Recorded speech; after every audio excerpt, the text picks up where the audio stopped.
Having a car repossessed sucks. And at the time that it happens, it's very life altering. So if you've ever had a car repossessed before, or if you are potentially facing a repossession, meaning the bank has already sent you a letter in the mail saying you owe us this amount of money, give us our money, or we're going to come and get your car, then today's video is for you. Stick around because we are going to discuss some strategies on how you can bounce back from a car repossession. If you are new here, welcome. My name is April. I am a personal finance consultant that is dedicated to helping women build financial confidence. And I do that by sharing financial tips, tricks, and strategies on this channel. So welcome. If you are a returning subscriber, I see you. Thank you for your support. Welcome back. Let's get into today's video and a couple of housekeeping things, okay? I do have my good old handy dandy notes here, and it is so that I can honor your time and so that I don't ramble and I stay on topic because your girl can ramble. And I want to make sure that I'm honoring you, okay? The first thing that you're going to experience is an emotional impact. There's going to be some stress, there's going to be some frustration, and there's going to be some fear. Your car likely is the center of everything that you do in your life. And now you have to figure out how to make a shift in your lifestyle because you no longer have a car. But it is something that is doable, and it takes just a little bit of coming to Jesus moment to realize, okay, I have to do something slightly different to get a better result, okay? You might end up with some tow truck PTSD. That was a situation that I found myself in 2014 when my car was repossessed. Years had passed, 3, 4, 5 years, and I would hear a tow truck and would be so nervous, like, oh my God, they're coming to get my car. And at the time, there was no car to come get. Like, I had a car by then, but I didn't have a car note. So all those things began to be a part of who I am and how I responded to things in life. So just know that tow truck PTSD is a real thing. So after the repo, this is what you can expect. The first thing is there's likely going to be a buyback opportunity. And we're saying repo, not repossession. We're on the same page because repossession is just too long. Thank you. I appreciate you. There's likely going to be a buyback opportunity. The bank will send you a letter in the mail stating, hey, you owe us this amount of money. At this point, I want you to understand they're not just asking you for the 1 to 2 to 3 payments that you're behind. If that's all they're asking for, then you are in a lucky position. This is the part, this is where they're likely asking for all of their money, baby. They want their coins. They're like, listen, if we're even going to put this car back in your possession, we want all the funds. The average person is not in a position to drop several $1,000s to a bank when they ask for that money back. So if you can't give them that money back, the second thing that's going to happen is that car is going to auction. And this is where we're going to use some numbers. Let's just say you owed $18,000 on this particular car. You get it to the auction and the car only sells for $12,000, which is likely the Kelley Blue Book value of the car. That means there is a $6,000 deficiency. That money does not disappear. They want their money. What happens in this step? Here comes the bank again. They're about to send you another letter. Be prepared. They'll send you a letter saying, hey, you owed us $18,000. We sold it for $12,000. There is a $6,000 deficiency. How would you like to take care of that? Now, if you have it and you want to pay it, that's on you. Just know that you're not getting a car for it. It's just to pay it to help you with your credit, right? But if you like, listen, I'm not paying that, then that's understandable too. The next step is it's going to a collections agency. That's where the unpaid balance goes. And then we have to discuss what do you do once it gets to the collections agency. So here's the credit impact and the negotiation phase of the process. The first thing is you need to know that your credit is going to tank. If you're one of those people who've always had good credit, maybe you had an amazing job, things turned around upside down on their head in 2025 and you lost your job and all this other kind of foolery and now life looks completely different for you, you got to be okay with knowing that your credit score is going to tank, okay?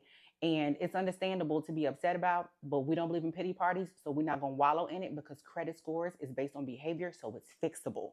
Credit's going to tank. The older that debt is on your credit, the less of an impact that it's going to have to your credit. So keep that in mind.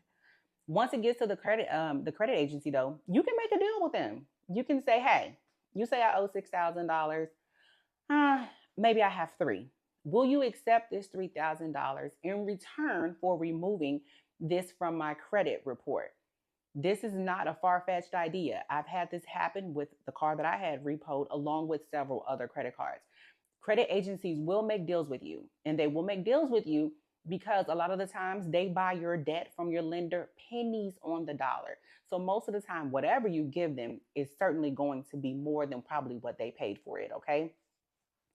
And if you work for a credit agency, tell me if I'm right or wrong, but I'm just telling you what my experience is. So drop it in the comments. Nonetheless, you have the opportunity to potentially pay the credit agency a smaller amount. But here's what I also need you to understand in this process. Let's say you pay them $3,000, there's still a $3,000 balance. They say, okay, you don't have to pay us that. It doesn't completely go away either. At the end of the year, they are going to send you an income statement saying that they didn't make you pay them that, but that's now considered income on your taxes, and you now have to pay taxes on that money. Anything over $600 that a credit agency forgives, you're going to have to pay some taxes on that. So always keep that in mind. If you do request that they remove it when they receive full payment, it is important for you to not send that payment when you send the negotiation request.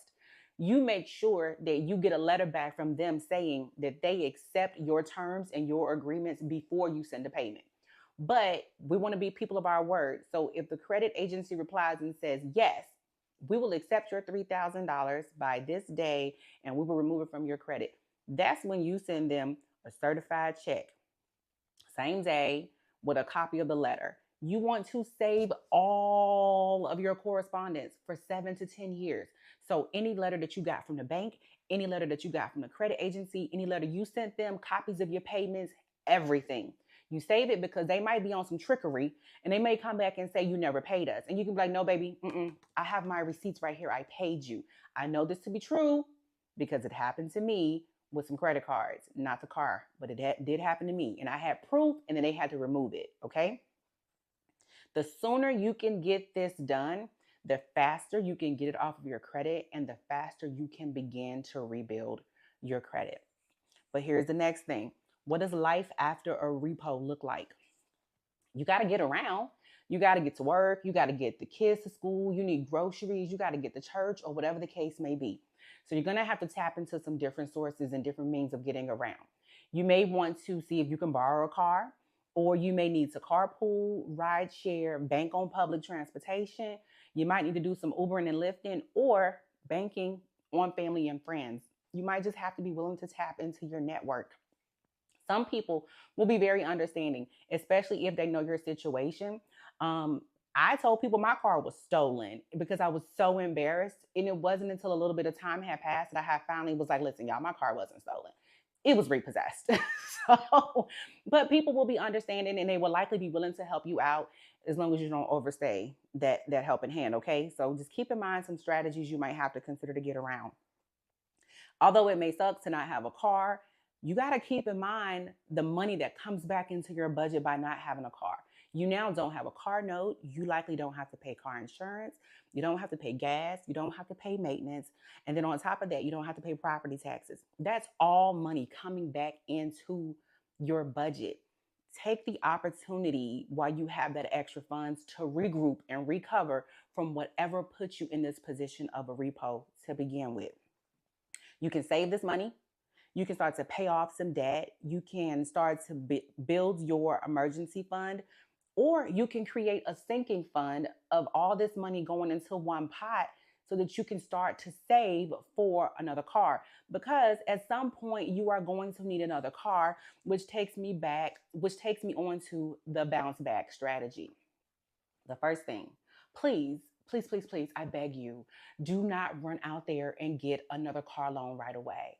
One, this whole repo situation is still on your credit. It's still probably fairly fresh on your credit.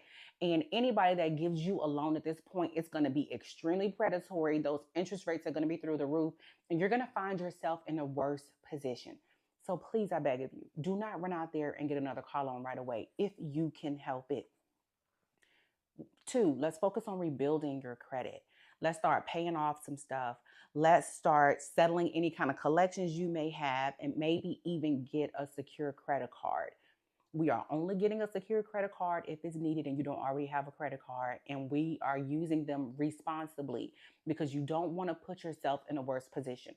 So if you know that you have bad credit card habits, then the secure credit card option is not the one for you. You're just going to ignore the fact that I said that.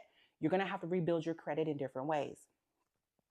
The next one is you have to plan for your next car. This is now where that extra money is going to come into play.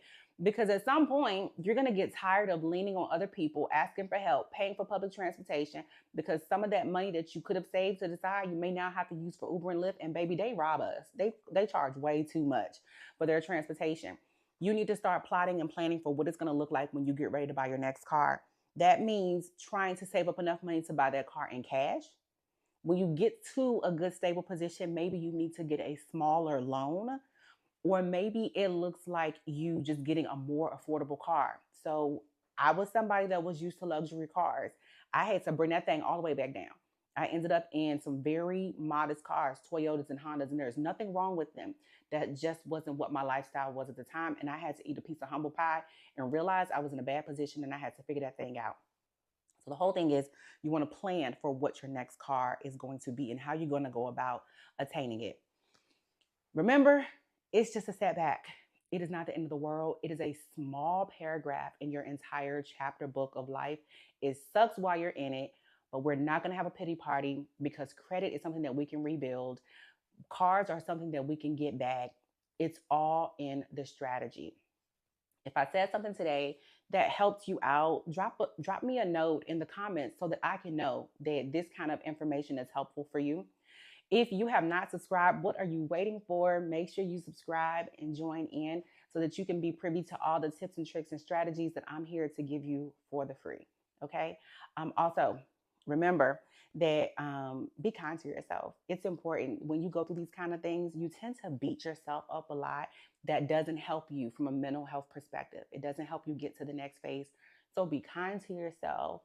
Mind your money, keep your eyes on your own paper, and remember, over here, we are building financial confidence, not just budgets.